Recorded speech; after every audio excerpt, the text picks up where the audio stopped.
I guess while we're waiting, and you'll probably hear it again, but we're excited that the preliminary program for IWCS 2023 in Orlando, Florida in September is just about to be published and introduced, and registration will be opening as well very shortly. So stay tuned over the next week or so, and you'll be seeing the links to the preliminary program. And it's a very, very strong program this year, looking at the papers, and we're really excited to have it in Orlando. Actually, after so many years with COVID, a lot of people want to go down and visit Mickey Mouse and have that as part of the reason for coming. So we hope that you'll look at that and hopefully take advantage of being with us in Orlando in September.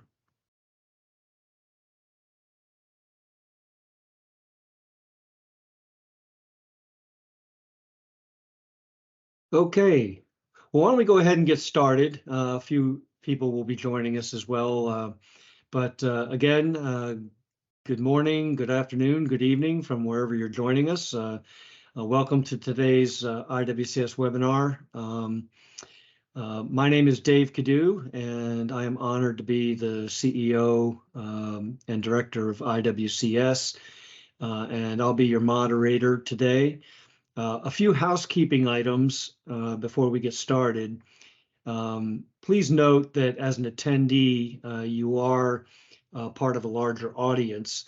During the presentation, all participants will remain in listen-only mode. So also as a reminder, the event will be recorded for rebroadcast. So please keep that in mind. We encourage you to submit any questions that you have in writing at any time during the presentation. Please do that using the chat panel on the right of your screen. After typing your questions at the space in the bottom of the screen, hit the send button, and your question will be addressed, time permitting, at the end of the presentation. So again, use the chat function to enter any questions you have during the presentation. Okay, our webinar series event, as you know, is hosted by IWCS. And today we are honored to welcome Michael Hines, the Process Development Manager for Global Materials of Corning Optical Communications, located in Berlin, Germany. Michael will be presenting his paper on the HFFR, that's halogen-free flame-retardant cable compounds, and the influence of flame-retardant fillers and coupling agents on EVA and linear low density polyethylene blend systems. And I do want to inform you all, we're going to be announcing it shortly and publicly, but this paper was actually awarded the best presentation at the IWCS 2022 conference in Providence, Rhode Island last October. So again, we're honored to present this to you today, and we welcome Michael. Michael Hines is the leading process development team. He leads the process development team of the Global Materials Group at Corning Technical Center in Berlin. After working as a development engineer for copper cables for 3 years, he joined Corning in 2014 as a development engineer with focus on materials science. The major scope of his work is the development of flame retardant fiber optic cables, materials, and processing methodology. Special focus lies on flame retardant cables and halogen-free flame retardant compound development and testing. Michael earned his degree in material science and engineering at the University of Bayreuth in 2011, where he also received his doctorate in 2022. He has over 14 years of experience in polymer materials development, processing, and testing, including 11 years in the wire and cable industry. So again, Congratulations, Michael, on the Best Presentation Award from IWCS, and thank you for being with us today. Thank you very much. Thank you, Dave, for the nice introduction. Can you give me a okay if you see my screen and can hear me well? Perfect. Yes, looks great. All right. So also thank you very much, everyone, for showing up. It's been a pleasure for me to be invited here for this webinar, and I'm really looking forward to a lot of good questions. Or on the other hand, if you want, you can also throw virtual eggs at me at the end. So, but give me like 20 minutes to give you some more information. Good.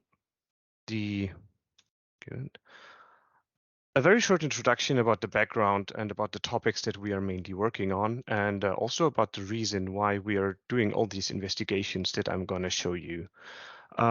We are working on fiber optic cables. You can see an example of a pretty simple cable design. And as soon as they are installed in buildings, they need to be flame retardant. And in Europe, in EMEA, and also coming more in US, but also in South Africa, South America, we're going to have introducing more and more halogen-free flame retardant solutions. So from a small cable that you can see here, a single fiber cable surrounded by 2 layers of halogen-free flame retardants, even going further up to larger cable designs where we have to apply and pass several burn tests based on different locations in the world. So a burn test is actually what it looks like here. So this is a CPR cable burn test at our facility in Berlin. And actually, this is what it should look like if you want to achieve a B2CA. So you start spreading fire at the beginning, and the flame retardant material starts reacting. So it will further cool down the system, and it will further hinder the flame spread up the ladder. So this is a ladder with a 20.5 kilowatt burner, and this burner is running for 20 minutes. And so in the end, so this is about 5 minutes in between each test, or like in between each picture. And so in the end, you want to have a flame that does not propagate. And to realize this, we are actually using mainly flame retardant mineral filler, which is dispersed in polyolefins as a jacket material. So if you just check Google on a basic literature search for a typical compound formulation, you will see that here normally provided by flame retardant suppliers or even polymer suppliers. So you combine 2 types of polymers, which are EVA as a flexible part and LLDPE as the stiff part. And you add, in the gray boxes here, you add the flame retardant filler and maybe also a flame retardant synergist to further improve and boost the fire performance. These 2 components will normally not talk to each other quite a lot, so you add a coupling agent in between, and this is actually the focus of these investigations that I want to share. Further additives like processing aids and UV and stabilizer antioxidants, depending on the later application space of the cable. So now you might ask, well, you can get all these things online about these formulations. The motivation for the whole work that I did and what I want to share is that although these materials are quite a bit in the market, the whole influence of the coupling agent on the whole mechanisms and were actually either never investigated in a structured way or they were just never published. So that's what I did. Moving one step further, I just want to clarify what I call coupling. So we talk about an organic part, which is polymers, and we talk about an anorganic part, which is a mineral filler, which is a flame retardant. So you can see a filler particle in the center. So this is a magnesium hydroxide. And actually on the left side, a big blob of spaghettis, which represents the polymer chains. And actually, there's no physical interaction in between them. But we want to change that. So what we use is we use either a grafted polymer coupling agent. The grafted functional site groups are represented by the triangles here, that they are able to interact with the filler by either covalent bonds or van der Waals forces. And they have a long kind of polymer tail, which entangles in the pieces of the polymers. This can be combined or actually also replaced by a pure filler coating, just to bring the organic part closer to the mineral part. And so you can either use a filler coating with both approaches or also alone. All of that shall be investigated in this work. And so I want to further now go deeper to the structure of the investigations. So coming back to the big topic, we have the halogen-free flame retardant cable compound. I already said it consists on the one hand of an EVA-LLDPE blend, which is a mixture of these two polymers, and on the other hand, we have a mineral filler. They are connected together with a coupling agent. So what I did was actually investigating very first, how do EVA and LLDPE mix without anything else? So I was investigating the blend morphology, and the whole blend properties. Going down the path of 50-50, that's what I'm going to show you. I did actually quite a bit of range here. Then before adding any mineral filler, I added the coupling agent, which is a functional copolymer, just to investigate and distinguish in between the effects of the coupling agent itself without any effects of the flame-retardant filler. So I wanted to be sure that all the effects that I see in the next step then by adding the flame-retardant filler come purely from the filler and coupling agent interaction and not filler with polymer. The polymers that I use are shown here. So it's actually typical standard grades of a cable compound with an EVA with 24% vinyl acetate and an LLDPE. You can see there's a difference in melting temperature between 80 degrees centigrade and 120 roundabout, and also the melt flow index is a bit different. These are combined with the respective coupling agents, where actually I try to be as close, but based on the MFI, you can see there is a difference in between the overall rheological performance. So I used malic acid anhydride grafted LLDPE. So that ring at the bottom with the 3 oxygens is the malic acid anhydride ring, which opens upon a pH change, which is actually initiated by a temperature increase. So this ring opens and is able to form a covalent bond to the OH group on a mineral filler. So I used the MAA grafted LLDPE, and in pure EVA investigations, as I said, I also investigated these materials in a pure way. I, of course, used an MAA grafted EVA just to be miscible with the polymer matrix. All of that was then combined with or filled with magnesium hydroxide, which is a flame retardant material. It has the physical form of a powder. You can see it here. And if you just put it under the SEM, surprise, there's that image again. This is what it is, a hexagonal platelet, which tends to stack up a little bit with a particle size of around about 1.6 to 2 micrometers. This is translated, if you're more into the flame retardants, this is translated to a BET, which is a specific surface. So BET is 5 on that one. The material has a decomposition temperature of 330. And actually that mechanism is as it looks like. So magnesium hydroxide decomposes into magnesium oxide, which is a white residue, and it then releases water, which in the end consumes energy. During that process, it cools your system down. As soon as you got evaporated water around the area of burning, it will further dissolute the air around and dissolute the oxygen. So the oxygen gets a little bit down. So this is how it's works.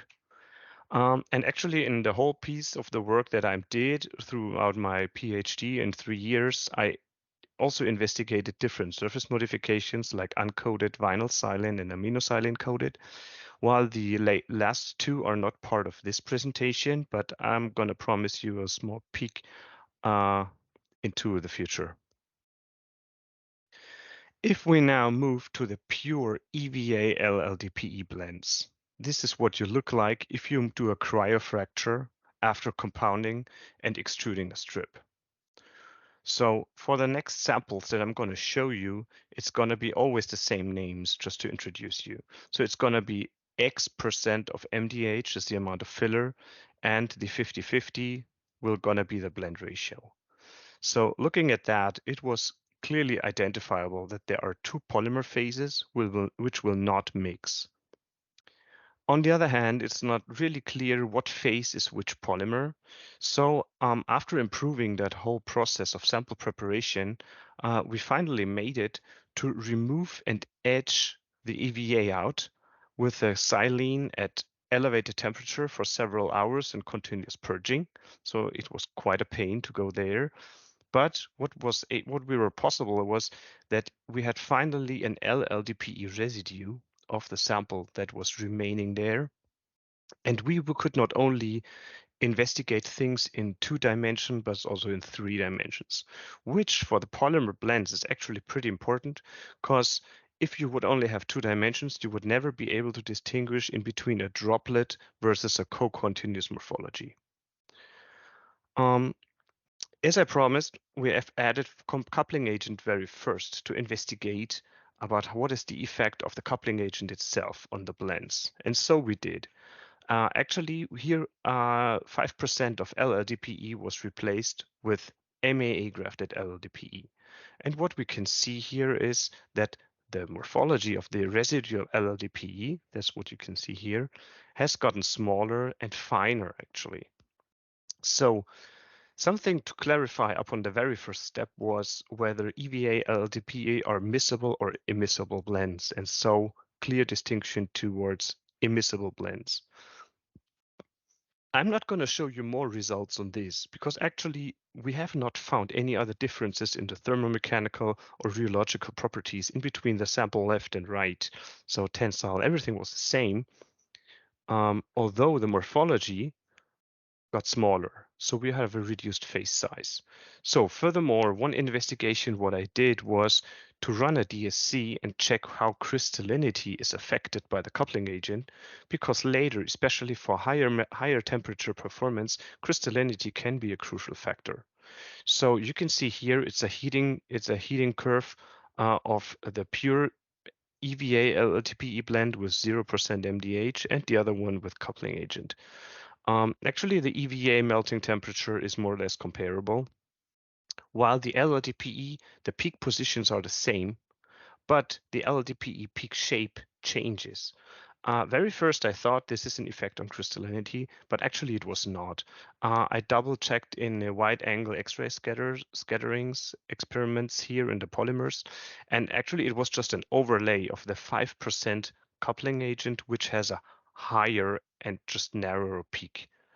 So, I mean, giving you a full picture of all of that, I also did DSC on the filled versions, like 30% MDH and 60% MDH, which is pretty close to a cable compound.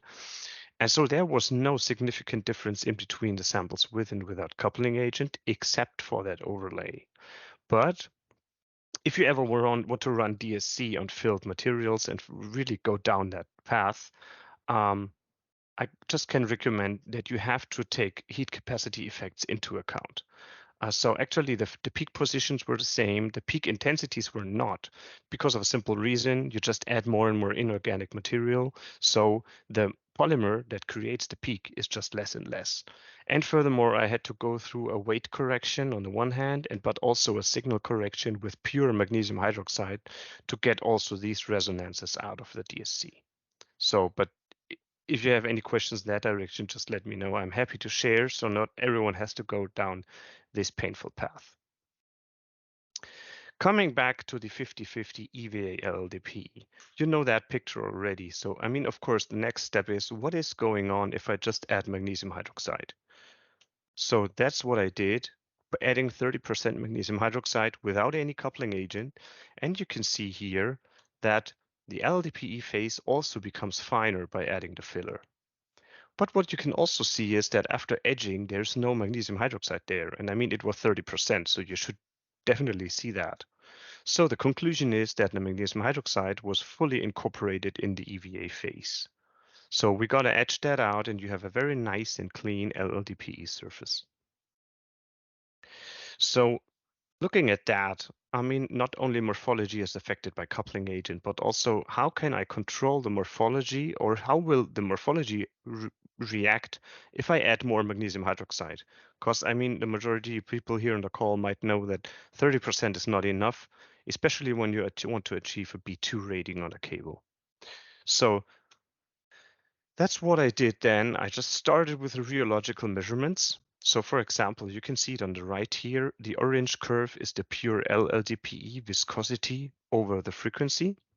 at the molten state of 150 degrees centigrade where the compounding is performed. And actually the blue curve is the EVA. So we see a difference there in viscosity. And as we have identified that magnesium hydroxide is located in the EVA only, that's why we did rheological measurements on pure EVA filled with different loadings of magnesium hydroxide.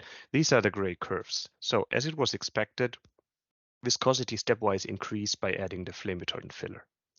So applying this equation from Steinmann, it was possible to calculate the theoretical phase inversion point, which in the end will affect the size of the polymer, which means which polymer size will grow on cost of the other or the other way around.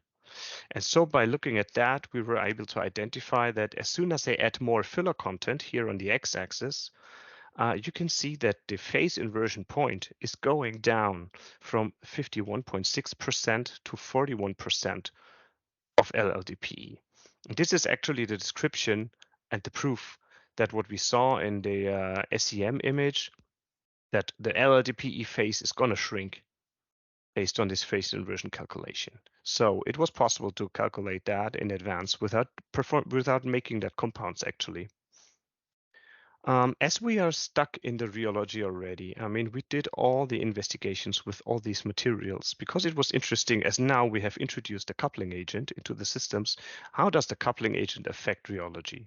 And a very interesting part here was that if I stay in pure EVA and we see different loadings of magnesium hydroxide, which is 0, 10, 30, and 60%, and all the curves here, which are solid, have the coupling agent, and all dotted have no coupling agent. Looking at the EVA curve, actually, there's no significant difference at all. So it's interesting that there the coupling agent does not affect melt viscosity over the frequency, the same seen over the temperature. If we step to the LLDPE, actually the lower loadings show more or less the same performance, but looking at the 60% MDH, there's somehow a strong deviation, especially to the lower frequency rates. And looking at the literature for that, this is the so-called yield stress effect, which was discovered quite a while ago, like 1984. Actually, funny part by a professor that I also know and I already met once. This is the sign of a particle network interaction. That means particles hit each other at low frequencies. Particles hinder each other at low frequencies. And only as soon as you hit a higher frequency, that means already a movement, they somehow pass along each other instead of hitting them because you create more flow. So, and this is what we see without a coupling agent. While using a coupling agent, it did not occur. Now, the most interesting part, of course, we have the 50-50 EVA-LLDPE blend. And actually what we can see here is that there's no yield stress effect. So both curves are lying on top of each other. So that was, of course, a very important question for us. It's like, as soon as we add EVA, we do not see this yield stress effect. That means we have reduced particle interaction as soon as we add EVA. We tried this, and actually already at 10% EVA, we saw that this yield stress effect was gone. So it was very interesting. And so therefore, we went further down that path to investigate this. So you remember that image? Magnesium hydroxide is gone. We have only LLDPE over here. And so it's a clean surface. And magnesium hydroxide has disappeared with the EVA. So what is if we take the same sample with coupling agent and also cryofracture it and dissolve the EVA? And this is actually what we saw. Very first, I was thinking that we did something wrong because somehow there was no polymer left. But actually it is polymer underneath here. So the magnesium hydroxide is maintained after the etching process, and actually further investigations have shown that it's located at the interface. So like a breaded piece of meat, the powder was stuck on the LLDPE surface. And so looking at like the cross sections where the cryofractured surface, I checked for EDX and for TGA at these points, and there was no magnesium hydroxide in the LLDPE. It was on the surface. I want to double check that using TGA, because actually cables are made for mechanical stress also at higher temperature. So if we talk about materials here on the left without any coupling agent, I ran TGA curves here from -100 to +100, actually ending at +100 because EVA melts at around 80. So you have the solid LLDPE curve at the very top. So you see the modulus over temperature is slowly decreasing. And we have the lowest curve is pure EVA, which is gray dotted lines. And you can see on the one hand already, it drops around the glass transition temperature already. And then around 80 degrees centigrade, it further goes down when it starts melting. The samples in between are 45 and 50% EVA, because this is just right before and after the phase inversion point, if you remember that. And actually the 67% EVA to LLDPE ratio, because this is just closer to a cable compound. And they align pretty well, and all of them show the same drop of the TG of EVA, but also the drop of the melting temperature. If we look at the same samples with coupling agent, the same order of all the samples, something comes into the mind that actually you can see that the glass transition effect of EVA is still there for all the EVA containing samples. What can be seen here is a difference actually in this area, where we talk about the softening of the compound due to EVA melting. So using a coupling agent, in this case an LLDPE coupling agent, to couple the flame retardant filler with the LLDPE, reduce the drop of the melting effect of the EVA. So actually this led to the theory that in the end, the EVA interacts with the filler even without any coupling agent. Remembering the rheological curves, with and without coupling agent, there was no difference. And by adding the coupling agent, the filler connects the two polymeric phases together through the coupling agent. This slide is quite busy and is quite a lot of information. So that's why I tried to visualize it with a model. So again, we have our hexagonal platelet, we have the magnesium hydroxide. By literature, it was reported there is a chance of hydrogen bond interaction in between EVA and magnesium hydroxide due to the polar side groups of EVA. On the right side, you see LLDPE will not interact with magnesium hydroxide. So the morphology is as follows as we have seen it. We have LLDPE in bright blue and EVA in dark blue. So magnesium hydroxide is fully incorporated in EVA, and both polymeric phases will not mix nor dissolve. So as soon as we add coupling agent, we create another connection on the MDH on the other side. So the MAA grafted LLDPE will interact with covalent bonds and also with hydrogen bonds with the magnesium hydroxide.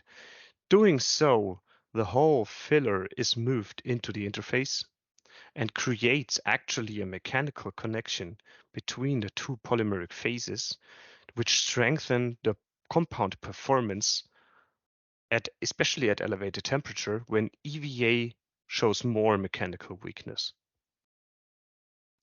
Summing things up and already coming to the end is we have identified that EVA LLDPE blend systems are incompatible and they are co-continuous, actually for all mixing ratios. We also did trials with 10% LLDPE in EVA and the other way around. All of that was co-continuous, so we were not able to bring these into a droplet morphology, which might change with a different viscosity ratio in between polymers, but not for the ones that I've shown. There was not a significant influence by the MAA grafted coupling agents, assuming a good miscibility in the respective phase component. Coming to the phase, it was very good that we were able to prove the phase inversion points. We were able to calculate that based on the rheological measurements. And as soon as we add a flame retardant filler, the EVA will interact with it, which actually, in our case, made the usage of a MAA grafted EVA obsolete. I cannot talk for all applications, but the ones that we had, it didn't make sense. It did not show any significant improvement here. Using the MAA grafted LLDPE actually just moved the filler into the interface, which created a synergistic effect of the filler. It's not only a flame retardant, but it creates a connection between the polymer and the other polymer, which in the end improves the mechanical performance overall. So I would say the filler coupling to the LLDPE is pretty crucial for at least our application, and this is something that you should focus on when working on these materials. There's the sneak peek that I promised. So actually, I just want to let you know that I'm gonna also be able to share the second part of my work at IWCS in this year, and this is where I'm gonna investigate the influence of different surface modifications of the filler, actually more the vinyl and aminosilanes that I added. So I'm going to share rheological measurements, but also tensile tests, just a small graph here. Don't worry, I'm going to show you a bigger graph in the real presentation, but I don't want to give you everything already. Also DMA, there will be much more SEM cryofracture and extraction pictures. You're going to love it. And actually also rating of the overall burn performance. So this brings me to the conclusion of my talk. So very first, I want to thank the people at the University of Bayreuth and my professor there for all these collaborations, but also the people at Corning who supported me in there. And I also want to thank you for your attention and for showing up and taking the time listening to me. Thank you very much. Michael, outstanding. Thank you very much for just a comprehensive understanding on the micro level of these formulations, which is so critical in terms of fire performance. One question that came up as you were speaking, and obviously you were looking at the material, coupling and different ingredients, but how does jacket thickness apply to the fire performance ultimately when you're looking at these different blends, and the combinations of EVA and LLDPE and even other blends? Does jacket thickness come into play here? I mean, I always say it also to our suppliers. I mean, as soon as a supplier comes up and tells you I got a B2 CA material, you can immediately send him back home because he hasn't understood the whole thing. Because the fact is that it always has to be a combination of cable design with the right materials. And this is crucial. So jacket wall thickness is a big contributor, as same as the jacket inner part. And actually, just looking at all the developments at our end, it is never clear how much jacket thickness has an influence on what, and actually into which direction to go. So there are rules and regulations about how many cables have to be put on a ladder. Some, when you got smaller, you might run into the fact that you have to create bundles of these and then they are put on a ladder. Maybe that's not the way to go. Maybe you have a pretty awesome material and that's exactly the way to go. So finally answering your question, jacket thickness is as crucial as material composition. Excellent. Yeah, it's an interesting balance of cable design and the material itself. But you've given such a great concept as to how things work, and we thank you for that. HFFR is known for easy cracking. How does the coupling agent improve the crack resistance? I think that's a good question. Actually, we did not go down the path of doing the stress crack investigations on these materials. Because I mean, there are several different standards. I mean, not a reason not doing that, but I would assume, I mean, there are several different coupling systems out there. So I would say compatibility with the base polymer is crucial on that.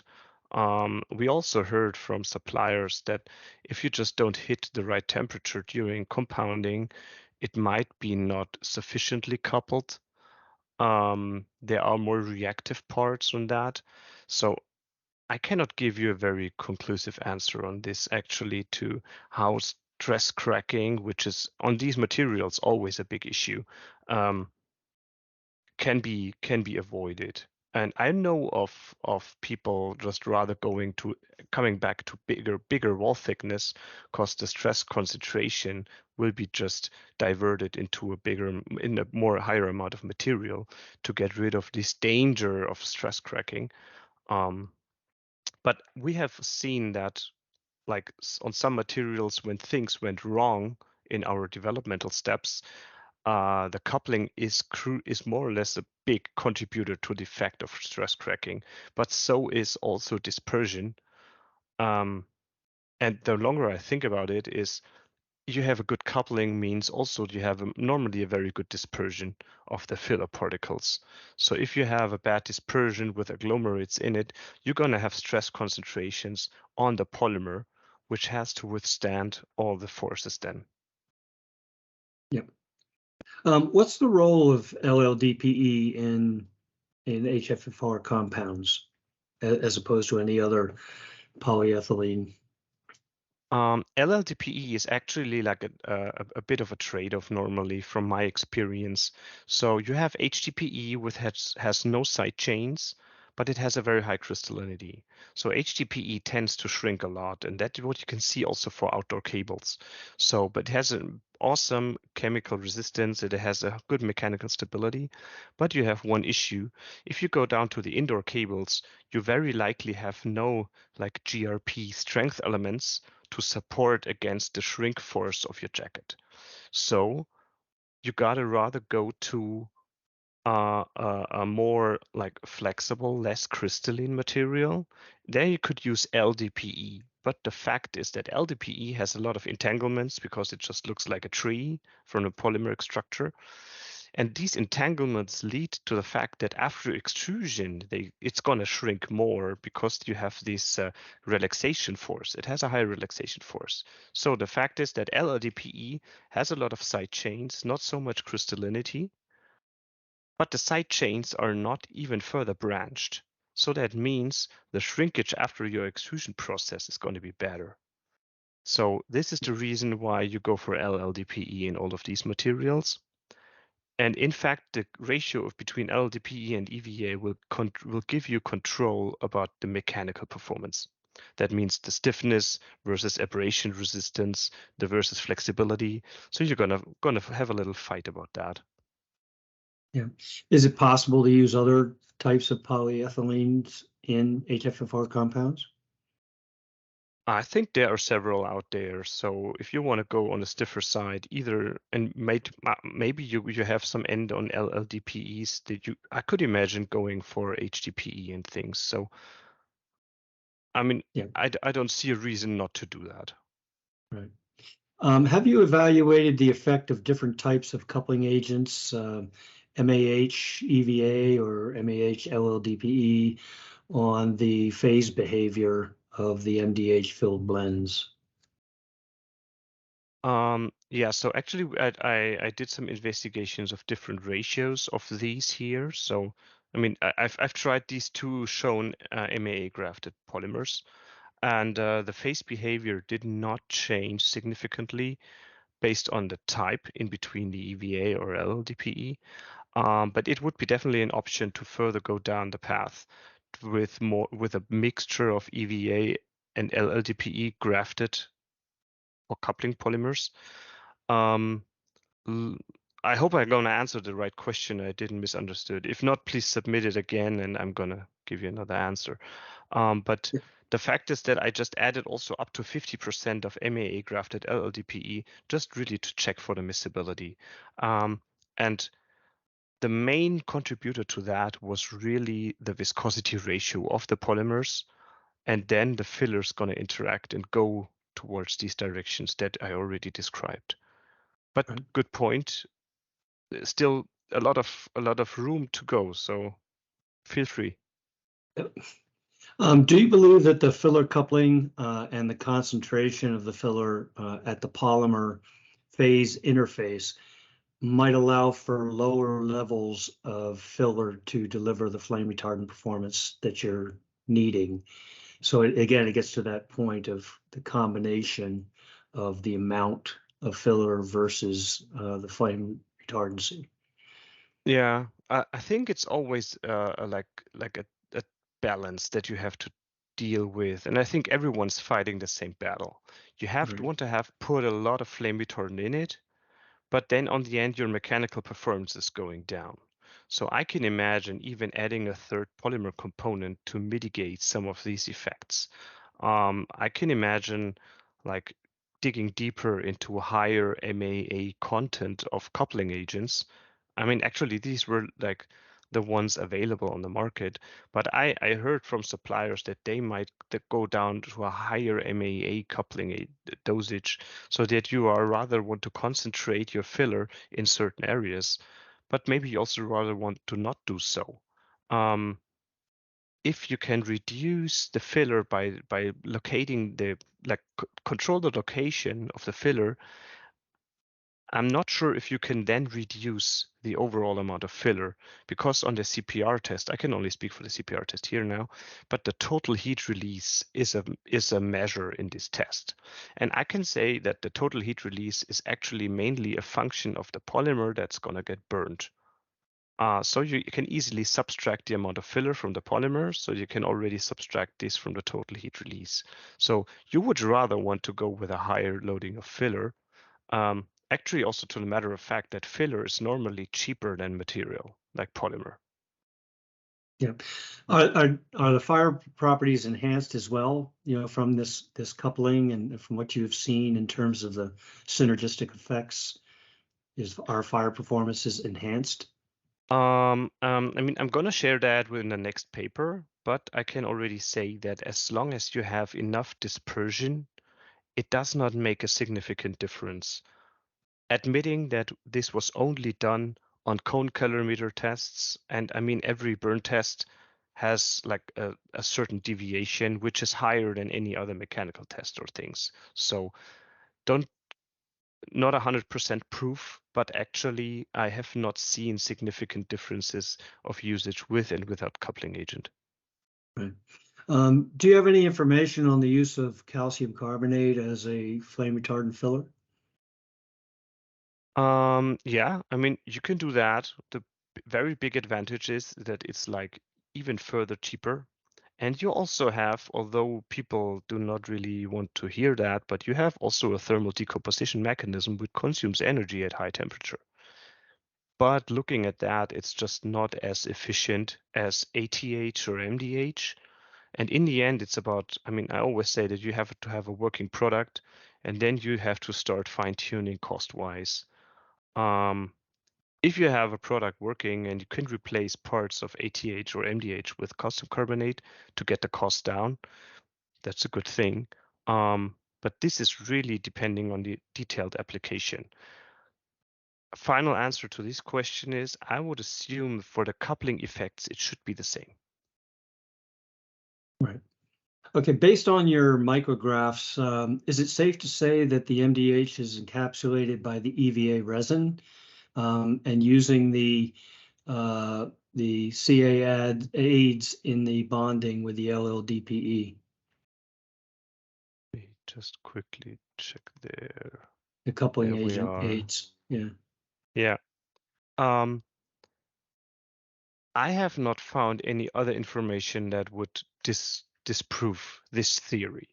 So you can see small residues of EVA on the left side, not sure, depending on your screen size. But this is actually something where we subtracted the saline out. And I mean, there's still a small, very small residues, but it seems that even, I mean, you have a very smooth LLDPE surface. So that's how I assume a very good encapsulation of the mineral filler here. Actually, this proving that would be also in the next paper where we did not see that with vinyl silane, for example. It was not fully surrounded there, and so the LLDPE structure looked different. And so it was a very interesting part that the coupling agent really interacted suddenly more with the LLD. And actually also just if we would have a bigger close-up of the filler on the right side, you can see that it's not only entanglements, but there are just mineral fillers stuck at the EVA. On the one hand, EVA, but there is a lot of free surface of the magnesium hydroxide still where something else had to be attached, which had to be EVA because the LLDPE is still there. What percent of the grafting provides the most impact as a coupling agent? I have to admit that it was just commercial materials there, and it's very, very Mm. hard to get some information from suppliers. What is the percentage? And I got some information which should not share too detailed, but actually the MAA content in these materials is quite low, surprisingly low. And in the standard materials out there in the market, we talk about ratios below 1% MAA. So I would not have expected that, but actually that's the fact. Yep.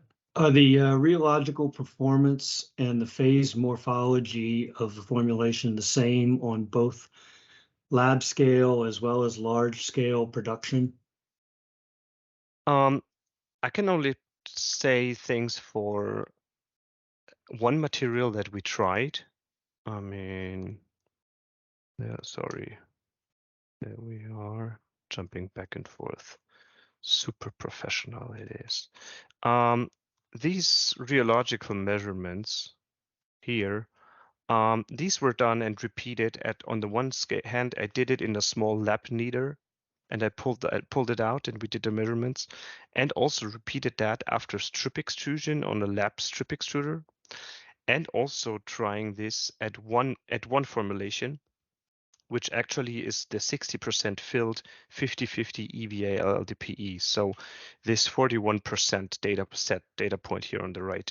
We also tried this on a cable line, and they were all pretty close to each other. I mean, phase size is also a matter of how fast you cool it down.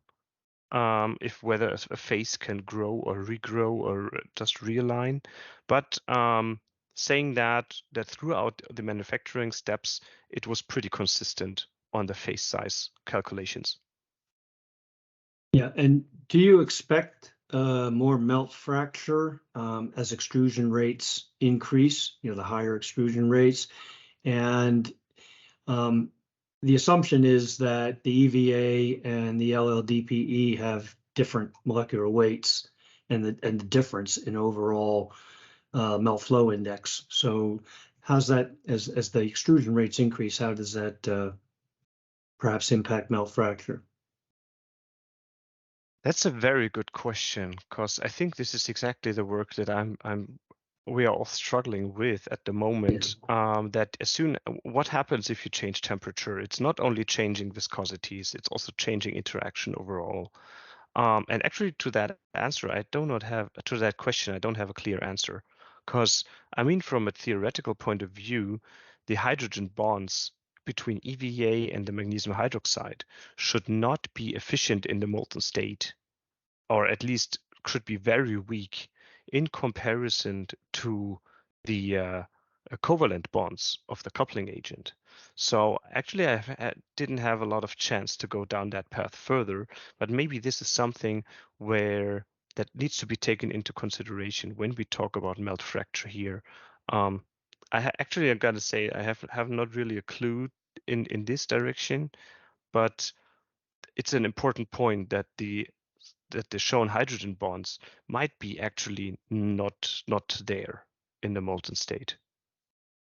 Yeah, that was a very good question. Can the residence time increase the coupling capacity?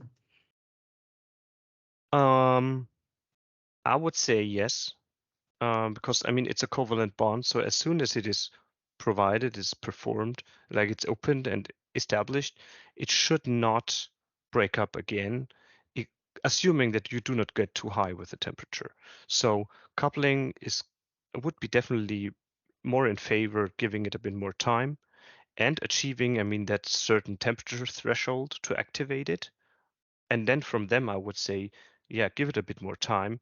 But also you have to have these steric hindering effects. That means you have a polymer with some atoms and everything in the way, and you need to get close enough to break, to get into the distance to create that bond. So I would say time and mixing, which just increases the probability that the two lovers find each other and just stick to each other. Yeah. So, yeah. Yeah, time for just a few more questions. Is the 50/50 EVA LLDPE the optimum blend ratio? No. I mean, depending on what you want to do. But if you want to Mhm. have a pretty stiff cable, you can go for that maybe. But I would say no, especially as soon as you go higher with the filler loading, your viscosity is just increasing. So a typical cable compound has a higher EVA and a lower LLDPE ratio. The reason why I investigated this here was to give both polymers the same volumetric probability to interact with the filler. And so to really like do not forcing things into one or the other direction. But I investigated also further broader ranges of EVA and LLDPE. And in the end, something that I've not shown here is you gotta provide a certain mechanical strength, elongation at break. And this is what the customer is interested. No matter how the morphology looks like and where your flame retardant is, a customer is just asking for a tensile strength and elongation at break. And I can already tell you that 50/50 will give you quite a good tensile strength, but your elongation at break might not be on the good end. Right. Okay, time for one last question. Will the usage of 60% MDH show better elongation? And also the ATH or MDH, which might give the better mechanical and flame result? Yeah, so higher percent of filler normally reduces your elongation at break. It improves, I mean, always now what I say now is assuming proper coupling and a good dispersion. We gotta have to hold that. If not, the process of compounding is not going well.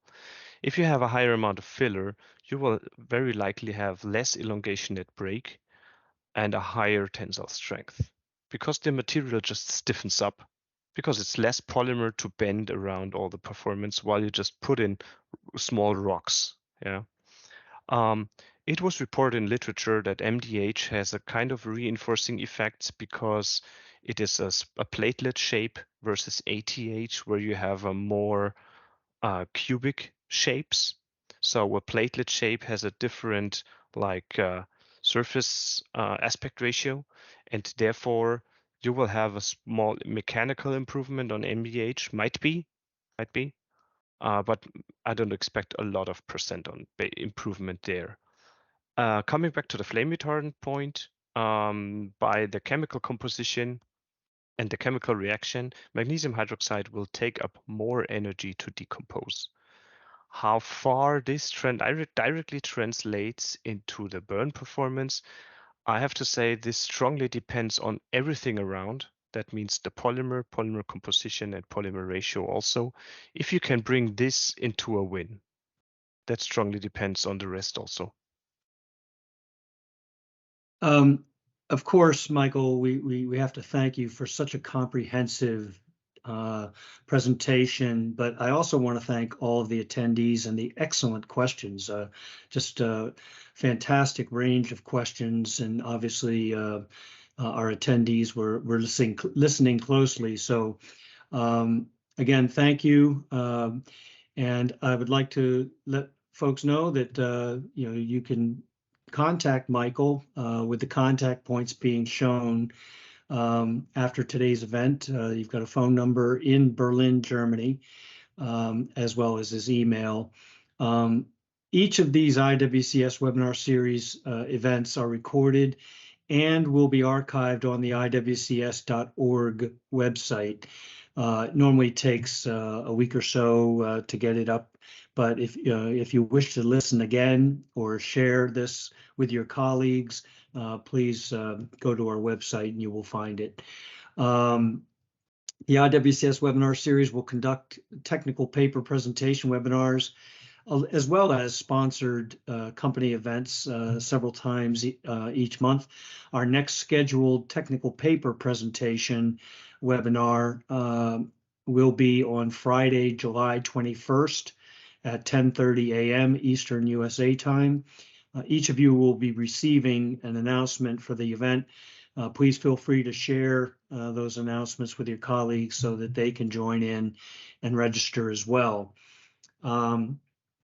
It's important that we all recognize and thank our IWCS partner sponsors who contribute greatly to the success of the Cable and Connectivity Industry Forum. With their strong leadership and generosity, we would not be able to bring these important technical innovations and information to you and our global community. So again, we thank these leading suppliers for our industry, for your support. And again, you can see that Corning is a valued sponsor as well.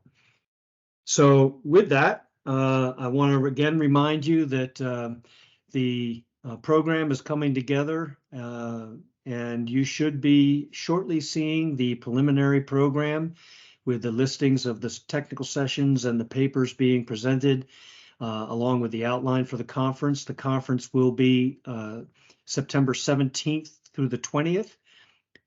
We will have professional development training programs and sessions as well on the first day. And so we hope that you'll join us in Orlando, Florida, a very fine destination, particularly for many of you who need to make your pilgrimage to Disney after quite a few years with COVID and everything. So we look forward to having you with us in Orlando. Again, for over 71 years, IWCS has presented this industry forum, and we look forward to the meeting again. Please watch your inbox, social media, and our website to learn more as the exciting information becomes available. So again, thank you for participating in today's webinar event, and have a great weekend. Stay healthy.